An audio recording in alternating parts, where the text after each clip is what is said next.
Yeah, he's progressing. He's doing good. Didn't practice, but is in good spirits and had a good day. Was he able to do anything today that he wasn't able to do yesterday? That's a great question. I would say, yeah, I think he,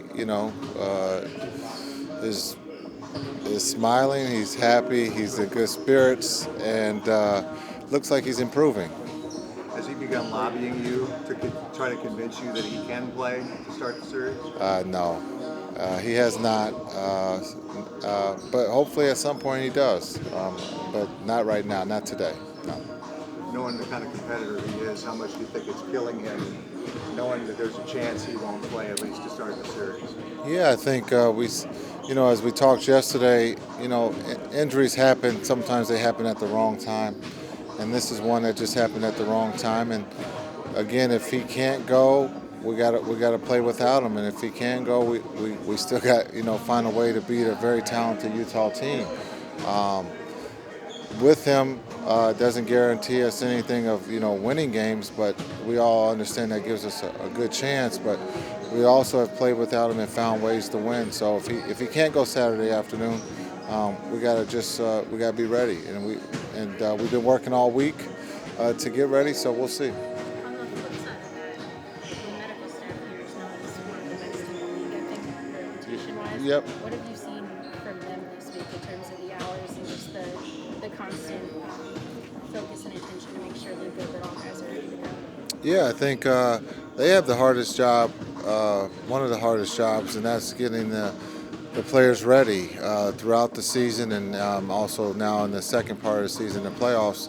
And they have to work on Luka, but there's 14 other guys they have to get ready too for Saturday. So this is a busy time for them, but we have the best in the league, and we truly believe we'll be ready to go on Saturday. Each coach has their different approach of how to talk to teams during this time of the year.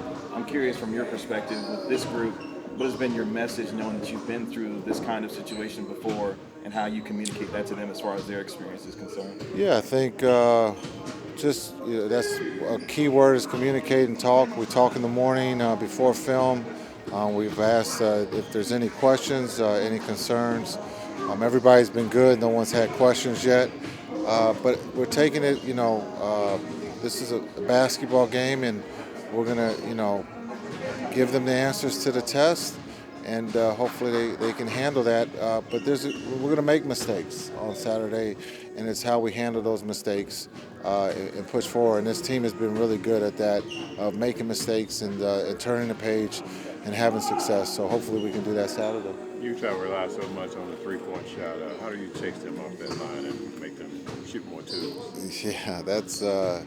I guess it would be easy to say, but it's hard to do. I mean, they're number 2 in the league at attempts. They shoot a high percentage, and so we have to protect that three-point line. We have to keep them off the free throw line, and we have to rebound the ball. Those are the 3 things that we've been talking about all week, and we're going to have a chance here on Saturday to see if we can do that.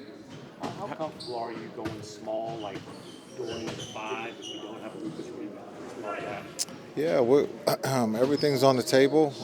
We've seen throughout this season playing Davis at the 5, playing Dorian at the 5. If we have to go even smaller, then we will. But we're comfortable. Whatever pitch we have to throw to win the game, we'll try to throw.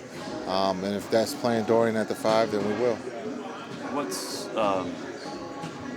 How do you, with someone like Rudy, especially if you have smaller players on the court compared to him, what's the trick to team rebounding where multiple players are boxing him out? What are you coaching players to do in ways to box them out in those situations?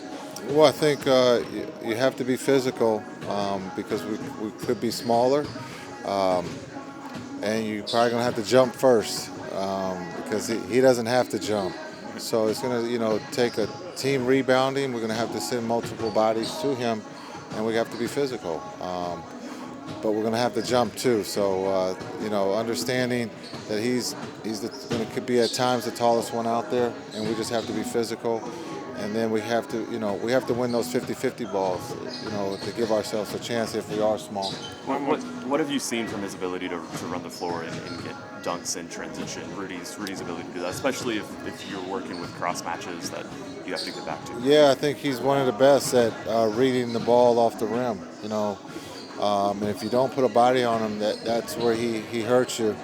He gives you second opportunities with the dunk, and then also being able to throw out for another opportunity at another three, which we definitely don't want. So we have to account for him in transition. Cross match, no matter if it's JB, one of our smaller players, we have to make sure that there's always someone trying to box him out. How important is home court? Because I think we can all agree that Utah is the toughest place in the NBA to play. Yeah, home court is always important.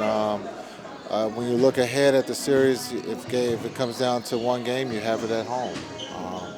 But right now, we're just focused on protecting home and having game one, and that's all we can think about is just game one. We can't think about game two yet.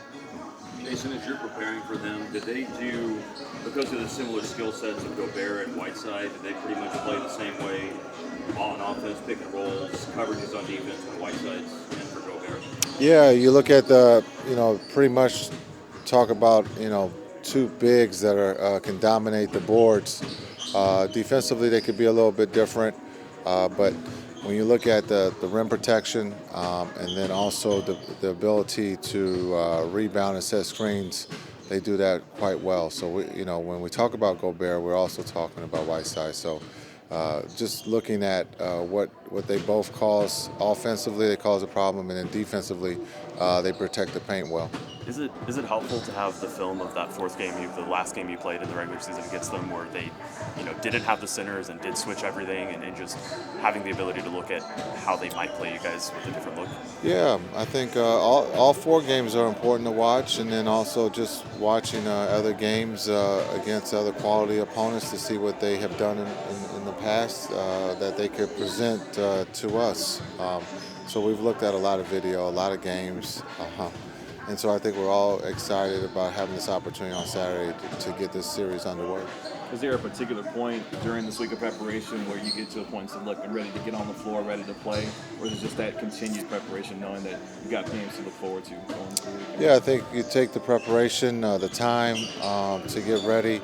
And then after game one, it's about adjustments. But sometimes it's about, can we do something harder? Or do we not do something with any effort? But it's just, it's basketball, and I think a lot of us having this week off, you can't wait for the game to come, and we have an afternoon game, so I think we're all excited because I think we're tired of going against one another. I think our scout team is getting tired too. Is this center or these centers, could Boban play in this series, and was that a role in giving him some run there? Yeah, I think everyone's on is on deck because you never know what card you play that can turn a series. So everybody has to be ready to play on Saturday. Boban's one that has shown that he's always ready to play when his name is called.